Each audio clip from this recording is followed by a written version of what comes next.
तुम्ही पाहत आहात MCN न्यूज मराठी। बुलढाणा जिल्ह्यातील जळगाव जामोद विधानसभा मतदारसंघातून वंचित बहुजन आघाडीच्या तिकिटावर विधानसभा निवडणूक लढवलेले डॉक्टर प्रवीण जनार्दन पाटील यांनी 15 डिसेंबर रोजी वंचित बहुजन आघाडीच्या जिल्हा समन्वयक पदाचा तसेच प्राथमिक सदस्यत्वाचा राजीनामा दिला आहे। या राजकीय घडामोडीमुळे जळगाव जामोद मतदारसंघातील राजकीय वर्तुळात विविध चर्चांना उधाण आले आहे। डॉक्टर प्रवीण पाटील यांनी सुमारे 4 वर्षांपूर्वी वंचित बहुजन आघाडीत प्रवेश केला होता। सन 2024च्या विधानसभा निवडणुकीत वंचित बहुजन आघाडीने त्यांना जळगाव जामोद मतदारसंघातून उमेदवारी दिली। आपली सर्व राजकीय प्रतिष्ठा पणाला लावूनही डॉक्टर प्रवीण पाटील यांना त्यावेळी विधानसभा निवडणुकीत 3ऱ्या क्रमांकावर समाधान मानावे लागले होते।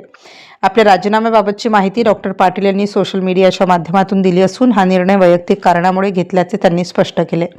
तथापि पक्षातील स्थानिक पातळीवरील अंतर्गत मतभेद व संघटनात्मक असंतोष यामुळे त्यांनी हा निर्णय घेतल्याची चर्चा राजकीय वर्तुळात सुरू आहे।